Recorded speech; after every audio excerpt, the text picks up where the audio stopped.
I have a very special guest for you guys today. And we're going to be talking about a lot of important things that's going to let you guys know exactly where we are right now as a country, as Americans, where we are at this moment, and where we're headed as far as when it comes to this digital technocracy of a government that we're becoming. And I have a person that, in my opinion, is an expert on all things digital government.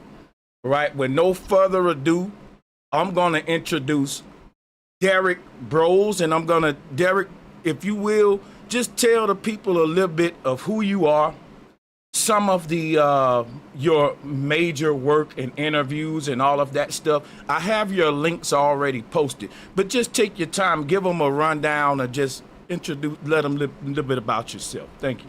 Yeah, thanks, brother. Thanks for having me on, man. I appreciate it. Yeah, so as you said, my name is Derrick Broze. I'm originally from Houston, Texas. I'm 40 years old. I've been, for the last 15, going on 16 years, I've been involved in first with activism and then kind of citizen journalism and then becoming an independent journalist full-time. My website is theconsciousresistance.com, where I try to explore the spiritual, the esoteric, as well as hard-hitting investigative journalism and exploring government and corporate corruption, and of course, trying to focus on solutions. I regularly speak at different events in person. I've written a number of books. My most recent one and the most relevant to today's conversation is called How to Opt Out of the Technocratic State, which everybody can download for free at theconsciousresistance.com/how-to. I am the writer, researcher, and producer of a 17-part documentary series called The Pyramid of Power, which explores the various institutions and individuals and organizations which attempt to control and manipulate our world. It's not a conspiracy documentary. It's a true crime documentary that looks at these things, all sourced, factual, backed up, and everything. You can watch it all for free at thepyramidofpower.net. thepyramidofpower.net. All 16 episodes are available there for free, and I am recently finished writing and recording the 17th one, which is attempting to answer who is at the top of the pyramid. It ended up being a 3-hour episode, so we're releasing it into 2 parts, which will be coming out in the next few weeks, and that has everybody from David Icke and James Corbett and G. Edward Griffin, a lot of these kind of older conspiracy researchers, as well as some lesser known researchers who are just what I would consider to be experts in their field. And like I said, I'm originally from Houston. I now live in Mexico, and I have some land out there with some friends. We're building an eco-village, an intentional community based around a lot of the principles that we believe in: self-ownership, bodily autonomy, trying to work in balance with the planet, trying to take care of our mind, body, and our spirit. And so I'm kind of focusing more and more of my energy there, but I write articles on a weekly basis. I'm a contributor over at The Last American Vagabond with Ryan Christian, and collaborate with Whitney Webb as well in the Independent Media Alliance. And overall, just, a person trying to spread truth, trying to not only spread truth and expose truth, but try to see what sort of solutions might be available to us while we are here trying to empower ourselves and better the world. So that's a little bit about what I do. Man, that's excellent, man.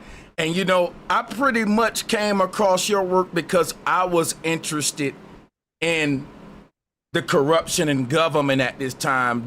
Derrick, that with Trump, his connection with Elon, the Doge, all of this stuff, that there is a lot of corruption in government. There's a lot of people that supported Trump that have completely turned the other way on Trump. And before I go deep into like some of the topics, because man, you can go really deep. I want to stay right here just on a political level I want to go right into what do you think about the Trump administration, the whole Elon relationship, where it was and where it's at now. Like, can you go into that for a minute? Thank you so much. Yeah, absolutely. And I'll just say, to preface this, so for the people who are not familiar with my work or any of my thoughts outside of this conversation, that I am most specifically described, my beliefs could be described as an anarchist, more specifically a voluntarist, which means that I believe all relationships should be voluntary and consensual. And, most of us live that way. Like you and I right now, we're having a voluntary, consensual conversation. Nobody's forcing anybody to be here. Nobody's using violence or threats against another person. And I think that's how most human relationships are. But of course, when you start to look at things like government, you realize government is not voluntary. It's not consensual. If you try to not pay taxes or do certain things, eventually men with guns will come threaten you and take you away, or take your property and that. So I just want to say that does filter through a lot of my views. So I don't have any belief or hope that the political system is going to save people. My first kind of introduction to politics in 2010, I was definitely in the beginning inspired by people like former Congressman and presidential candidate Ron Paul. In the beginning, kind of introduced me to the idea of the Federal Reserve and that sort of thing, and just kind of learning more. And also Occupy was a movement early on in the beginning of my activism journey. So I spent a lot of time with different groups of people. So when Trump came along in 2016, I was anti-Bush and anti-war right out of high school. I was calling out Obama for his lies about he was going to go after George Bush for his crimes, and then he totally flip-flopped on that, and Obama, dropped more drone bombs than Bush ever did, and invaded more countries and all this sort of stuff. So by the time Trump came around, I had no sort of false delusions that somebody was going to come fix the system with politics. I just don't think that's really possible. So I've been skeptical from what I call the Trump deception from the very beginning, since back in 2015, 2016. And there's a lot of reasons, I think, to be skeptical of Trump, even before we get to the second administration and where we are now. And we look at the different people that he's connected to with the Bilderberg Group and the various Zionist interests and technocratic interests and members of the World Economic Forum, members of the Young Global Leaders, this sort of thing. Like even early on, if you understand Trump's history and what's becoming really relevant right now, Trump's decade plus relationship with Jeffrey Epstein, Trump is an admitted pedophile abuser. That Trump was bailed out by office the first time he put Wilbur Ross as his commerce secretary. Wilbur Ross was a Rothschild banker. Just different things like this to me were already sort of red flags and red alerts way back then. Of course, this has been a massive, from my perspective, this has been a massive psychological operation. So the freedom movement, the truth movement, the conspiracy movement, whatever you want to call it, that existed, that I remember kind of coming into in 2010 prior, to Trump coming around, is completely different. Because I think there was a massive co-opting of that movement, that the powers that wish they were what I call the predator class, they recognized that there was an awakening going on. The internet and YouTube and all these things really were spreading a message of awareness. Like I think that was the real organic, awakening, not this kind of fake QAnon, the Great Awakening type thing. And I think there was just, all of this has been an attempt to co-opt it. But in order to co-opt that, you have to create a sort of anti-establishment populist hero. And that was the role that I've been saying since the beginning, and that Donald Trump was brought in. And I don't think even his last name is a mistake. I mean, he is the Trump card, the sort of Hail Mary of the New World Order, of the deep state, trying to come in and co-opt this massive movement which was growing. And so I think from the beginning, that has been sort of the long game, and even the attacks on Trump. Yeah. So, I mean, what I'm believing, what I'm getting at is that Donald Trump's role was brought in to play this fake anti-establishment hero, and to play that role and to be attacked for mostly garbage reasons by the left, by the progressives. They could attack him on any sort of legit amount of, crimes that he was involved in. Like a lot of people don't realize, especially Trump supporters don't realize, that Trump dropped more drone bombs than Obama. The people say he's this peace candidate. He actually dropped more drone bombs than Obama in his first year. And then he got rid of this requirement where the government actually had to report on the drone strikes that they made. So now we don't even know. We have no idea, because Trump came in, dropped a bunch more than Obama, and then said, okay, we're no longer going to require for them to report. So we don't really know. There's no government statistics now saying how many bombs Trump dropped, or Biden dropped, or Trump is dropping again. And I could go on and on. But the point is, for me, that's been my perspective this whole time, is that all the attacks on him, I don't believe this assassination attempt from last year, I don't believe that was real or authentic. I don't claim to know what part was staged, or that nobody died or anything like that, but I definitely have never trusted it from the moment it happened. I think that this is a spiritual, psychological, a savior of a kind. I'm not going to go so far as some people and say he's the Antichrist or something, because I think ultimately he's just a character. But I absolutely believe that is the job. It was really crazy, especially on immigration. Sure. I mean, I think I've kind of made my point, though, that and we can pick it up from there. That I just think he's been playing a role from the very beginning, and everything we're seeing today with Elon and with all this other stuff is just a continuation of mean, I think people need to be real careful of not falling for the narratives that are put right in front of us. This term, more people may be familiar with, fifth generation warfare. This just relates to the way that the military and the intelligence agencies fight their wars. They believe social media, the internet itself, is a battlefield. Our mind is the battlefield. And so there are constantly narratives being placed in front of us, whether it's be offended by this, be triggered by this, be angry about this, be outraged by this.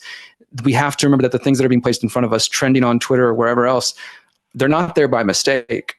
And if we've seen with people like Ron Paul and other powerful people, that if the predator class and the people behind the control grid, the pyramid of power, don't want you to be seen or heard, they can just get rid of you. Instead, what happened was the media talked about Trump everywhere, all the time, every day. It's like for them supposedly hating him or not liking him or, wanting to get rid of him, they sure realized he was good for ratings. So I think what we're seeing now, and I think this is becoming more obvious to more people. There was a lot of resistance around the 2024 election. It feels like, especially the last week with the Epstein stuff going on recently, that more people are starting to question Trump. But ultimately, I think that this is, whether it's Trump or just whatever puppet they put out in 2028, that as long as human beings, people continue to look for strength or a leader outside of themselves and kind of fall into that daddy government thing, then they're going to keep falling for this. They're going to keep being disappointed. There'll be another politician that pops up in a couple of years that we're told is going to save us and fix everything and solve all our problems. But I think that's the bigger picture, is that people are refusing to take responsibility for their own lives.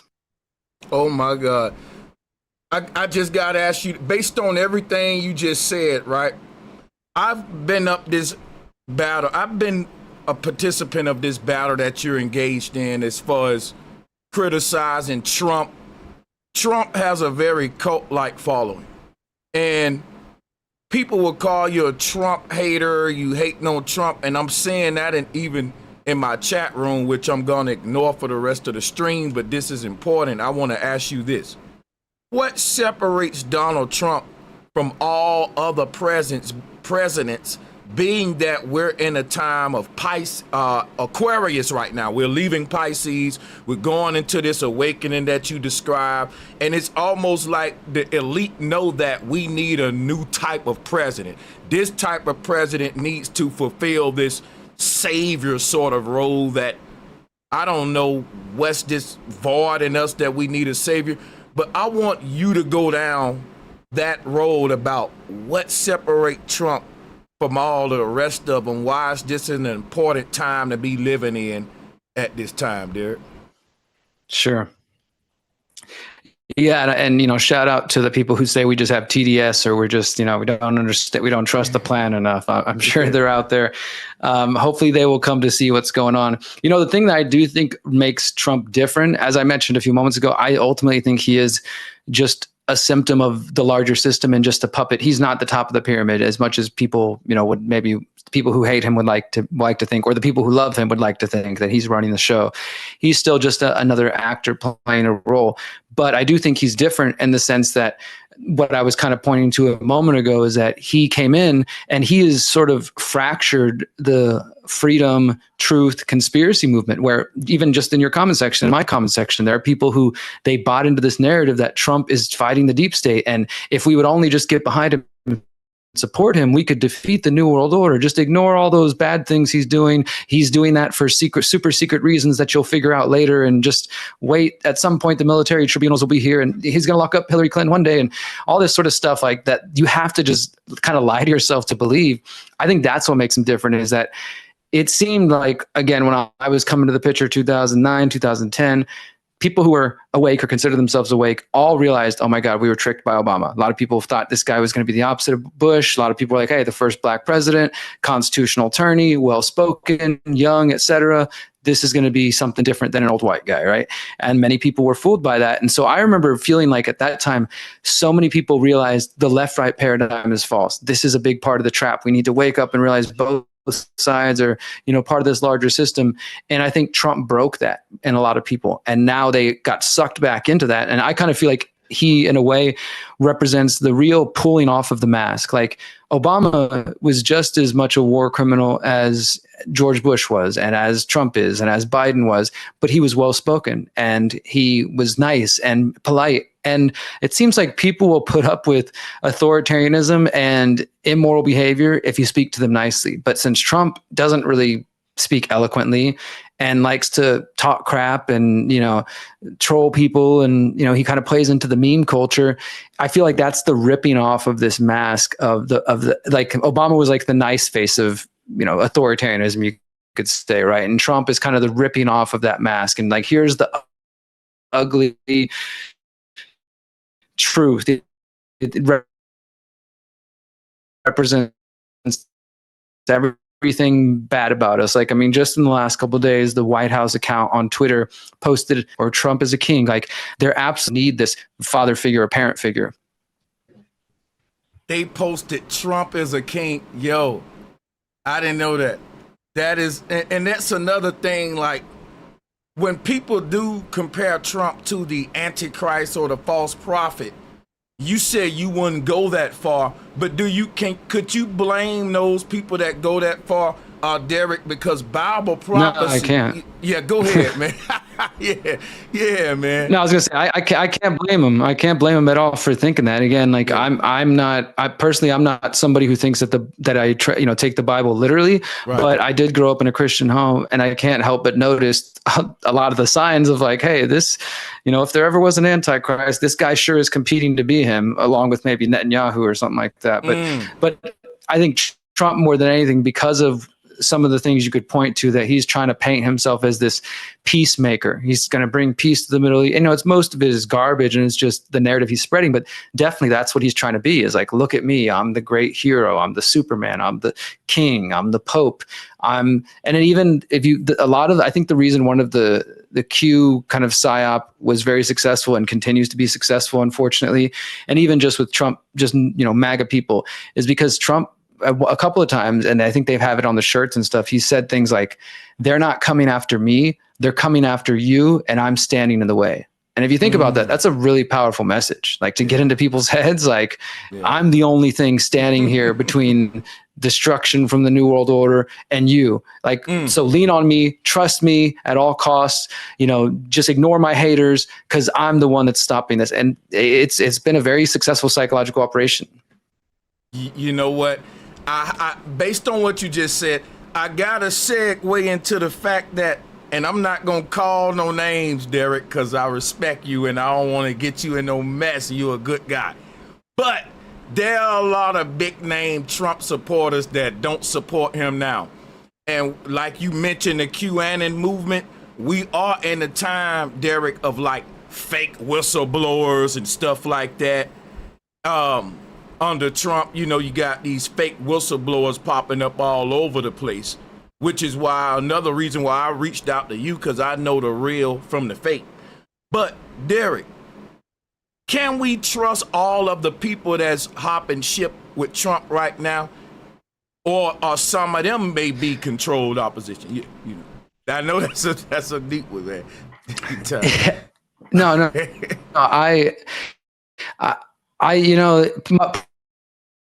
part of me is just like, I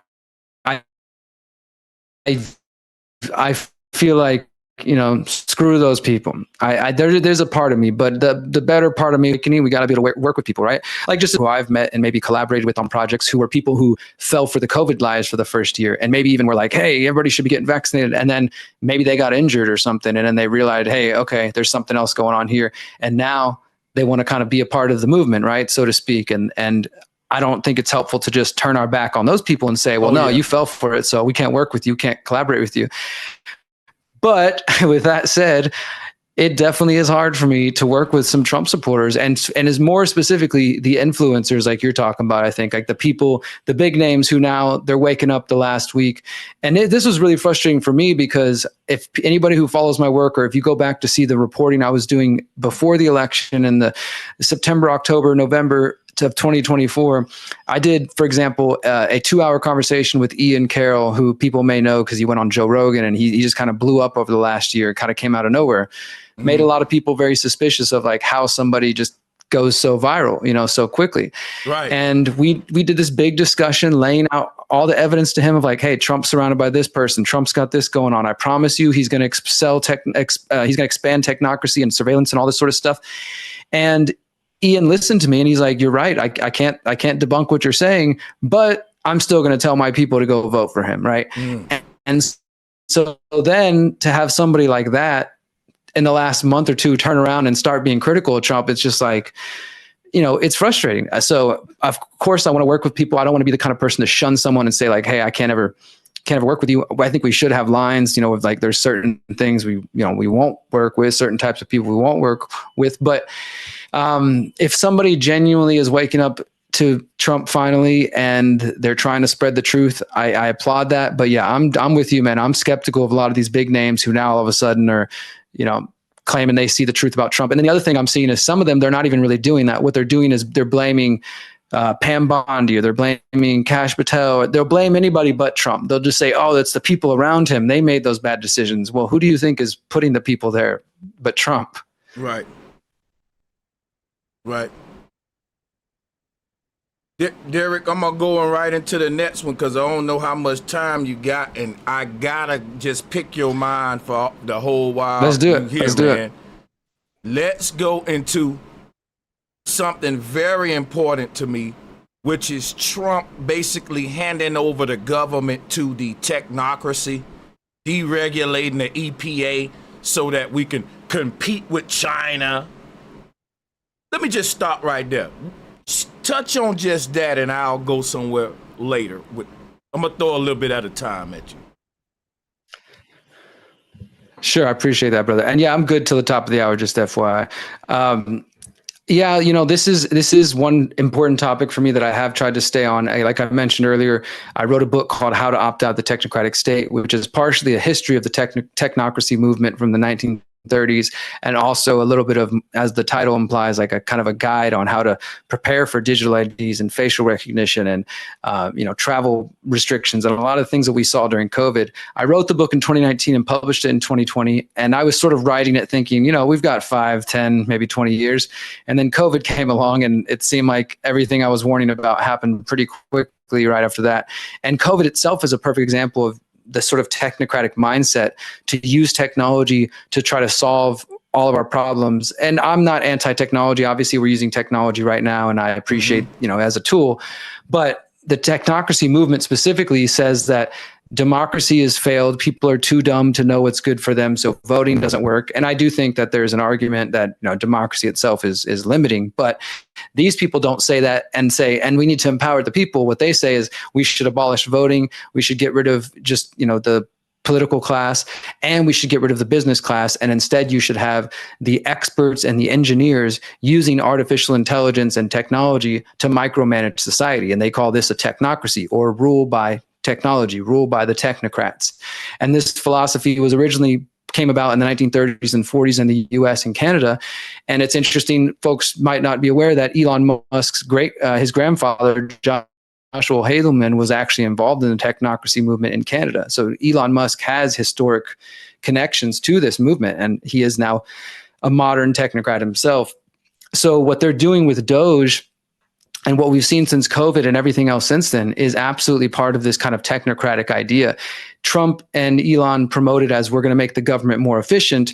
And I think we can all agree the government is very bloated in a lot of ways. There's definitely waste. There's definitely some things that you could try to fix and try to, if you really truly wanted to make government more, more kind of responsible to the people, let's say.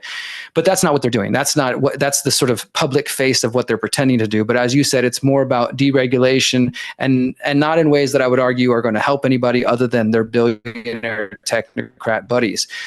The other thing is, and I've written articles about this as well, that if you study the technocracy movement and you study some of the movements before it in the 1920s, there was another movement called the efficiency movement. And the efficiency movement basically inspired the technocracy movement, and the technocracy movement continued to inspire a lot of these deep state agents, and including presidential advisors like Zbigniew Brzezinski and others. And so Elon Musk and everything they're doing now with him, as well as Peter Thiel, who is part of the PayPal mafia that co-founded PayPal with Elon Musk and with others. And he's also the co-founder of Palantir. He's also a steering committee member of the Bilderberg Group. He is numerous acolytes in his kind of world. They call it, even in the mainstream, the Theoverse, which is all these different people who are connected to him, because he's a billionaire investor. He's started a bunch of companies, seed funded a lot of different companies, and a bunch of his acolytes are in the Trump administration. So there's direct connections to the Bilderberg Group, to the technocrats in Trump's current administration. And the Department of Government Efficiency is not about trying to make government more efficient or, helpful to the people. What it is to try to take us a step closer towards AI governance by artificial intelligence. That's what this is ultimately about. And of course, all of this technocracy, and it's about control, but it's also part of this sort of larger transhumanist movement as well. And Peter Thiel, Elon Musk, all these guys are directly tied into that. And Elon Musk is a whole nother conversation on his own. Just like we were talking about with Trump, there's a lot of people now who have fallen for the Elon deception, and they think, okay, well, now Elon's going to start a third party. That'll be the way to fix it. And this is kind of what I mean. Like, people just keep looking for somebody outside themselves to solve things, and so they keep thinking politics is going to be the answer. But Elon, not only was his family connected to the technocracy movement, but if you look at his wealth and all the things he has, it's directly connected to the military-industrial complex. I mean, he gets government subsidies and corporate welfare in order to do what he does. Like, he is a contractor for the military-industrial complex, the people, the war class, the war machine. And he's not on our side. He also has openly advocated for transhumanism and other things that I think are more concerning. But so overall, my belief that this Department of Government Efficiency and the Doge-Trump alliance, and I think now we're being told in the mainstream they're having a breakup, and and that's what I think is part of the narrative too. It's like, okay, people are becoming disappointed with Trump already. They saw that they're doing a cover-up for Epstein. So now Elon steps into this place as the new hero who's like, hey, I'm going to call out Trump, and we're going to start a new political party, and we'll fix it.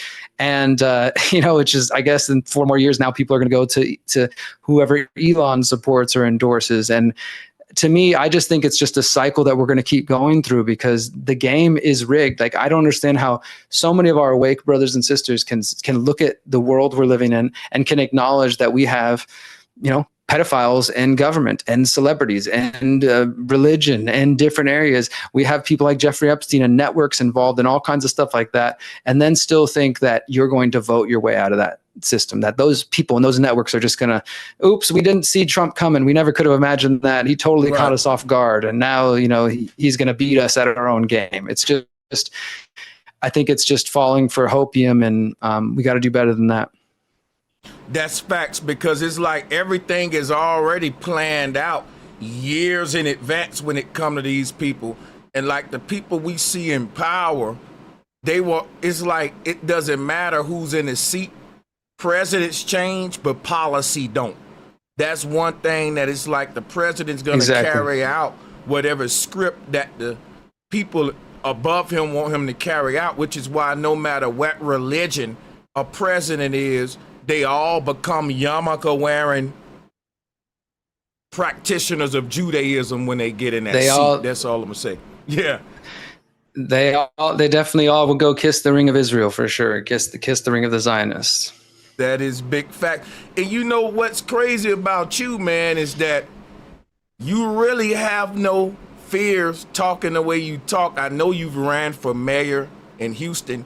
You're a big voice. You're on big platforms, and you what I would consider a real whistleblower, like someone who is on big platforms talking a lot of stuff that I would say requires you to need some type of protection. What would you say about stuff like that? You get any type of weird death threats or anything like that being a truther in your position, man? I appreciate that, brother. I definitely have had some odd things happen over the years. Sometimes it's hard to know, right? I mean, the internet is a crazy place. So you got trolls and people who say all kinds of hateful, bigoted, mean things. And, you can't take that stuff too seriously. I'm sure you understand you got to have a thick skin on the internet, especially if you start reading the comments. But there have been times in some of my research, particularly we mentioned Epstein earlier. I've been researching Jeffrey Epstein since 2016. I produced a documentary on Jeffrey Epstein in 2018 called Bringing Down Jeffrey Epstein, which you can find at my website, as well as the rest of my documentaries. And the year after that, I started investigating this cult called the Finders. And I won't get into the whole story of them, but I encourage people to go watch that documentary as well. It's called Who Will Find What the Finders Hide. It's about this cult that was caught trafficking children with connections to the CIA. It's one of the most underreported, undercovered stories that I've ever stumbled into. And as I started to go down that rabbit hole, and not just do some research on the internet, but I mean, I'm contacting ex-agents of the Department of Homeland Security who were involved with blowing the whistle. I'm flying across the country to go meet them. I'm picking up the phone. I'm doing the real journalistic work that it takes to try to get to the truth of these things, right? And there were definitely some times in that process where we came home and some of the windows were open, none of my stuff was taken. Try to put a little fear in me. There was definitely people who reached out during that investigation about the work you're doing. I'm so-and-so. I'm also research, just everything's just kind of trying to discourage me from going any further, telling me like, oh, I looked at it and it was no big deal. It was all a misunderstanding. So there's been things like that. As far as excuse my lighting, the sun's going down over here. As far as, I did run for mayor, like you mentioned, I ran for mayor of Houston 2 times. And that is, I wanted to be able to get the message out as far and wide as possible. I think it's just, I don't believe, as I said, I don't really believe politics can save us. But by becoming a candidate for mayor of Houston, I went from being Derrick Broze, the local conspiracy theorist, to Derrick Broze, candidate for mayor of Houston, and all of a sudden I'm getting invited to radio shows and to talk shows in the morning, and all the local news, and then rich neighborhoods and poor neighborhoods and black neighborhoods and white neighborhoods and Republican groups and Democrat groups, spreading the same message that we're talking about now. It gave me a platform and a way to reach people that might not necessarily be following you or following me and kind of already plugged in, but just regular average people who are in the city and who are concerned, but they might not be fully, we might not necessarily consider them to be awake, right? But they're concerned. And so my goal was like, how do I get into the city where I'm born and raised here in Houston, and where I see lots of corruption, and try to actually spread, a message there? Because although I don't really believe in politics, I do think that we would be better served if each of us got more involved in our local communities. And that doesn't mean running for office necessarily. If that's what people want to do, great. But I just mean like getting involved in activism, going out and passing a flyer every now and then, going out and talking to people, trying to empower and awaken the local area you actually live in. Like if more of us put energy into that, and I did that for a number of years. I started an activist group called the Houston Freethinkers in 2010. We were able to push back. We got rid of some bad things in the city. We were able to kick the TSA off the Houston bus line. They tried to expand them and take them from the airport to the buses, and we organized with some lawyers, and we didn't, vote or beg the government. We just organized and showed up at their headquarters and showed up at their meetings until they shut down the program, and they never brought it back. We had a lot of successes on the activism front, going out and passing out flyers, hosting events, hosting documentary screenings. And, was my way. I know that's not necessarily everybody's way, but I do think it's something worth our time to try to see how can we reach the people in our local areas. Because if you think about it, if we only focus on connecting with other awake or, kind of researchers on the internet, and we never do it in our own backyards, well, the world is progressing towards this agenda. It might be helpful for us to try to have as many like-minded people in our local area as possible, right? Because it's cool to know people from the other side of the planet, but I can't help you if, the New World Order arrives and you don't have anybody in your like-minded people in your area. So I do focus a lot on that, like how do we get locally involved, and how do we try to wake up the people in our own communities? These are big facts. I say some of the same things you say as far as getting involved in your local area. I hear a lot of people say get involved with your local government because that'll make a bigger impact than if we get involved with, trying to vote for this guy on a federal level to make change happen. But the thing about this, when you say get involved with local government, a lot of people are turned off in I would say conscious community, because they are convinced their votes don't matter. And I don't know if I'm putting words in your mouth or if I'm able to speak with you here, but I don't think you mean necessarily just vote. I think you're meaning know what's going on in your area, for Not at all. example. Right. You want to go, just go and take, you can take over. Because look, what happened in Memphis with Elon building an AI data center there that supposedly got the people sick, but they didn't know it was even built there until the pollution happened. And that's a result of not knowing what's going on, in your area. Oh, yeah. All that. Yeah, you got it. Absolutely. So being from Houston, which is a city, it's the fourth largest city in the United States, massively spread out and sprawl. It's pretty hard to organize in a place this big. And especially when you go downtown, you go to City Hall and you see the weekly city council meetings where these 16 people and the mayor are sitting, and you realize these 16 people control this entire city of 4 million people, and nobody has any idea what they're doing every week up here. There's, maybe there's 50 people in there on a good week, but on average, there's nobody paying attention. And I realized that even more so when I did run for mayor. You're correct. I'm not saying go vote locally. I am saying if you feel like voting is, if you're like, all right, guys, I'm still going to vote, you will have way more impact if you go vote for your local school board or you vote for your town council or city council, because those are the people who are going to influence the policies in your area. Like a lot of people worry about the United Nations Agenda 2030 and stuff like that. Well, how do you think they passed that? They started on the local level. The UN doesn't have any power to do it. Instead, they promote the ideas, and then some local city says, okay, we're going to start a 15-minute city or something like that, right? So just like you said with that other example, if you don't know what's going on in your own backyard, all of a sudden it's going to be there. The smart city, the 15-minute city, whatever kind of crazy policy, it could be some transgender stuff in the school, all kinds of things. If you're not paying attention, then these agendas are going to spread. So while we often put so much attention and focus on what's the federal politics up to, or the international politics, what's Trump up to, this kind of stuff. And that's my job to pay attention to as a journalist. And, it has some meaning, but it's much more valuable to get involved and know what's going on in your own backyard. And I've met a lot of good people just by going to city council meetings. I think they also do this in most cities in a way. They make it where it's not easy for the average person. Like if you're a person that does have a day job, you work 9 to 5, city council's at 2 p.m. on a Tuesday downtown. You have to take off work, you got to go drive down there, and they know that. And if you sign up, you might wait 2 to 3 hours just to speak 2 to 3 minutes and then be ignored. Like it's not a very satisfying experience. In fact, it kind of makes you realize like, wow, dang, these people really don't care. And that's what I was saying. When I started to run, I saw firsthand, I was like, man, because there's such a low voter turnout, and I'm not arguing like, let's go vote and think we're going to solve it. But just as an example, 4 million people in the city of Houston, and they only get like on average at best, like maybe 20% of the city to vote.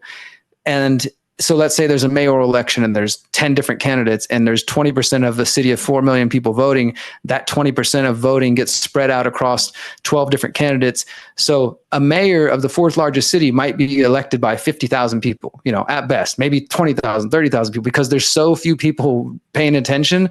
And of course, we all know that when there's ignorance and when there's not people watching, corruption's thriving. So you better believe that every week when those city councils meeting, they might say agenda item A and it's for X amount of dollars, and you have no idea that that's a contract with one of their buddies or something like that. And unfortunately, there's just not enough real journalists and activists with time on their hands to keep up with it. The corruption is really abundant, So yeah, I'm not saying voting on the local level is going to fix all our problems, but getting to know what's going on in your own community can definitely have a better impact. I know that we're all not the kind of personality that wants to be the leader, so to speak, but maybe we're at that time and place where that's what we need. Things are definitely not just going to get better by us just talking to each other on the internet. I love doing podcasting. You got a podcast. I like watching people's shows, but we can just sit here and talk about it on the internet and watch as things get worse and the technocracy marches in and the Epsteins get away and, the surveillance increases and the digital IDs come. And it's just going to keep happening as we watch it from our screens, or we can try to maybe do something about it or spread information and see if we can build that kind of grow that conscious awareness. Big facts. I want to talk to you about this Epstein getting away, and then I want to segue into the digital technocracy that, in your words, we all have a role to play in order to stop that. We can't. Because I hear a lot of people, before we go there, Derrick, they're saying, well, AI is here. the digital takeover is here. We might as well start learning it and getting on board with it versus trying to push back, sort of thing. But before we go there, I want to go into the Epstein thing first, because it shows this sort of corruption in government, that Trump is in office, he's using his power, and he's like he's like a criminal, the first criminal president we had. But him covering up for Epstein, what does this mean in the compromising of this role of president? We always said the president's seat just a puppet, but for him to get in that seat and use his power to cover up his involvement with Epstein, what does this mean for us? What should we take out of this besides just the gossip aspect? Because we talking real PDF files. Yeah, exactly. So, it's funny that the way you even framed that question, because I'm with you and I wholeheartedly believe, and I've been shouting from the rooftops since my documentary in 2018 about Trump's relationship with Epstein. But if you were to go into certain shows and certain comment sections, you would hear people saying, no, that's all been debunked. There's no relationship between Trump and Epstein. They weren't friends for decades. We don't have pictures with them, all over the place and videos. We don't have pictures of Trump with Ghislaine Maxwell and others. So I'm glad to know that on this show, we can acknowledge the truth that Trump had a extensive relationship with Jeffrey Epstein, and people still try to turn their blinders onto that. And the interesting thing about that, man, actually, just real quick, a lot of the Trump supporters actually use an interview I did about 8 years ago to try to debunk the claims that Trump is connected to Epstein, because I interviewed Bradley Edwards. He was one of the lead attorneys investigating the crimes against Epstein. This was when Epstein was still alive, and I went to Florida for one of the hearings. This was 2017, I want to say. It was before my documentary. And it was just, Epstein wasn't there, but it was one of the hearings for one of the victims, and I heard about it. So I went there in person, and I got to interview the Brad Edwards and get his story. And what he told me was that Trump was one of the only people who helped him out and who gave him information relating to Epstein. And so his supporters take that little clip, just that short section. Of course, they don't play the full interview, and I think they take it out of context, and they say, see, look, the attorney for the victims even said Trump was the only one that helped.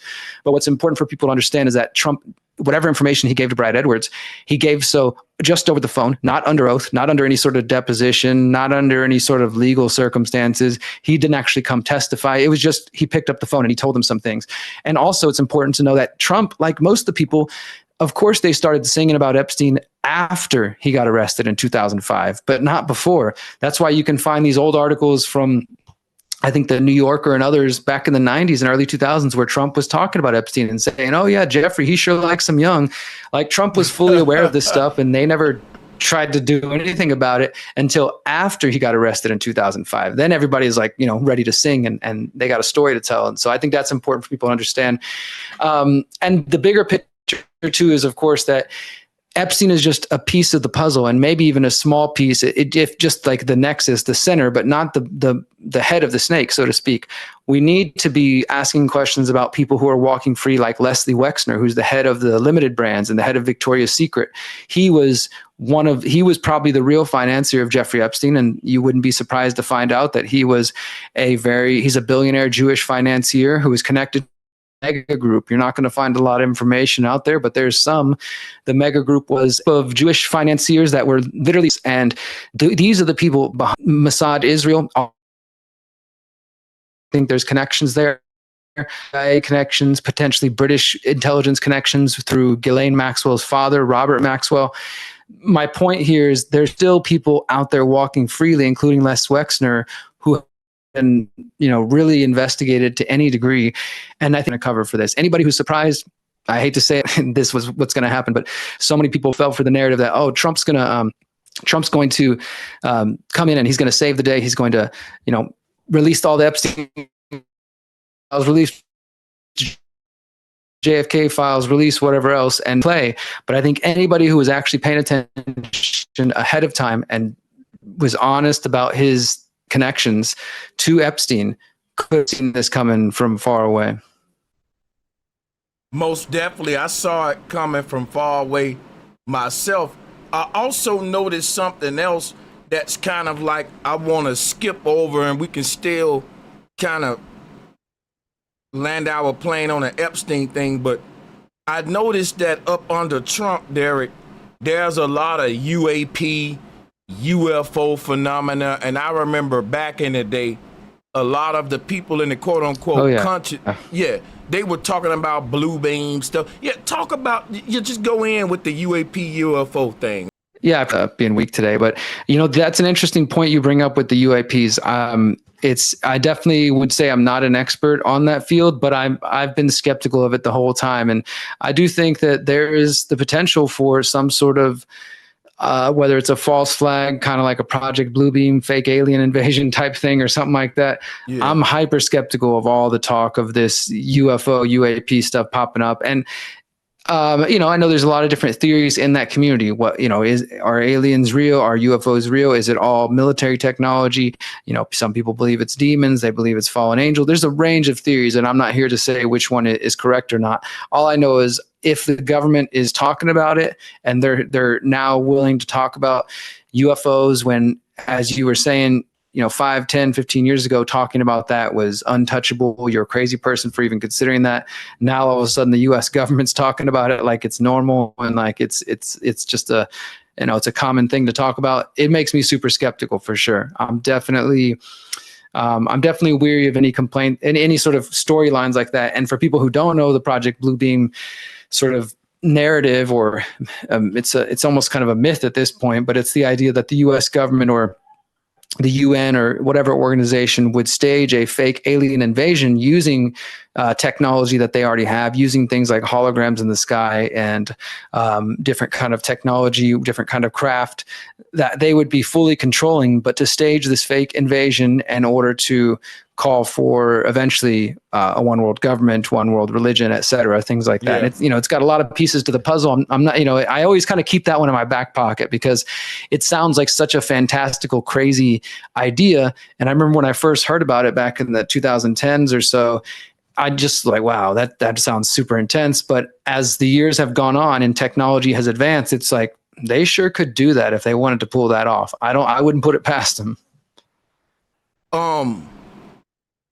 That would be the perfect scenario to usher in this sort of one world government. I think a drill that they did was the pandemic under Trump's first term, where they got the entire UN, the WEF, all of the governments of the world to work together under this quote unquote medical pandemic. So they exercised their worldwide unity on a biological level.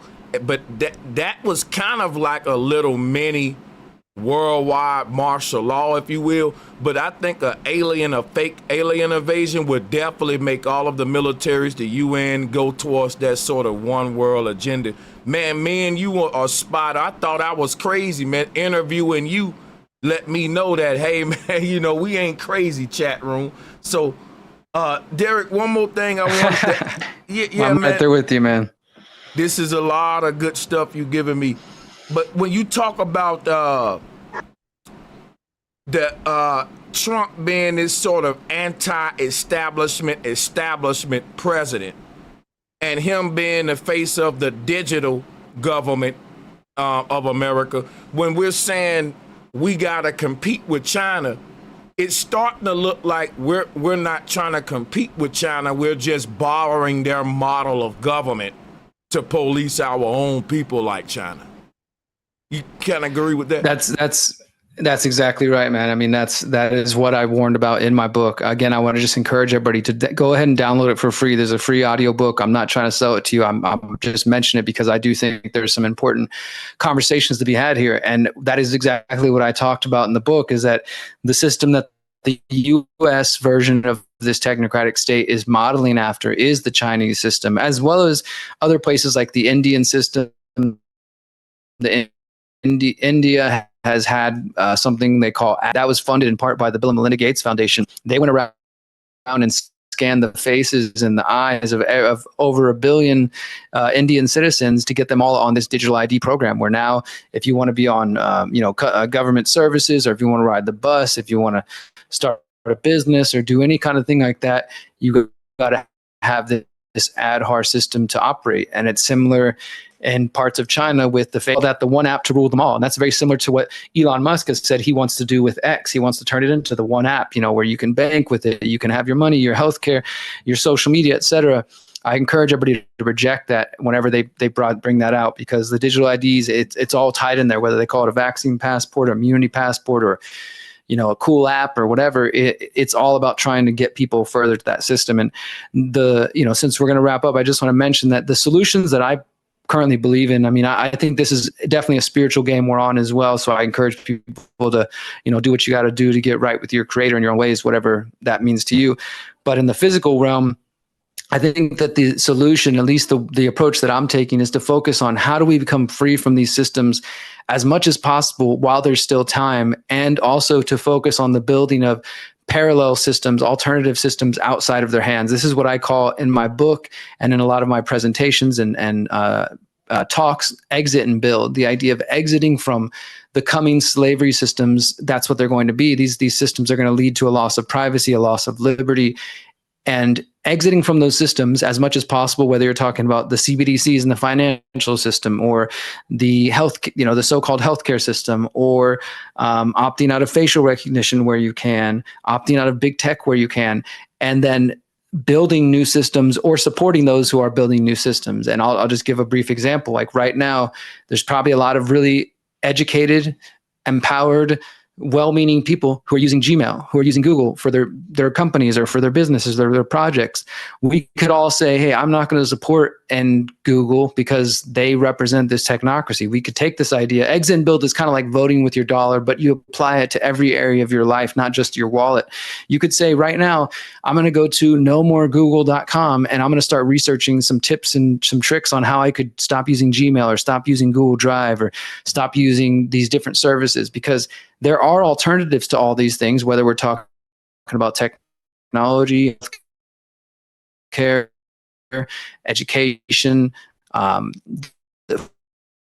food, like where we get our food, what we're supporting with that food. This is what I believe is the real answer. It's changing your habits, maybe relationships. It's more work than pushing a button every 4 years or every 2 years and then saying, I'm going to trust in a president or somebody to save me, or I'm going to do nothing and I'm going to be black-pilled and say everything's hopeless, all is lost. I might as well just, celebrate the end of times. For me, I believe that we're here on this planet to carve a different path for humanity, for those of us who can see what's coming. And if we can see what's coming and we can see that there's a train wreck ahead, we can either do nothing and just sit still as we watch it happen. And then I think if we do that, we are selling out our ancestors,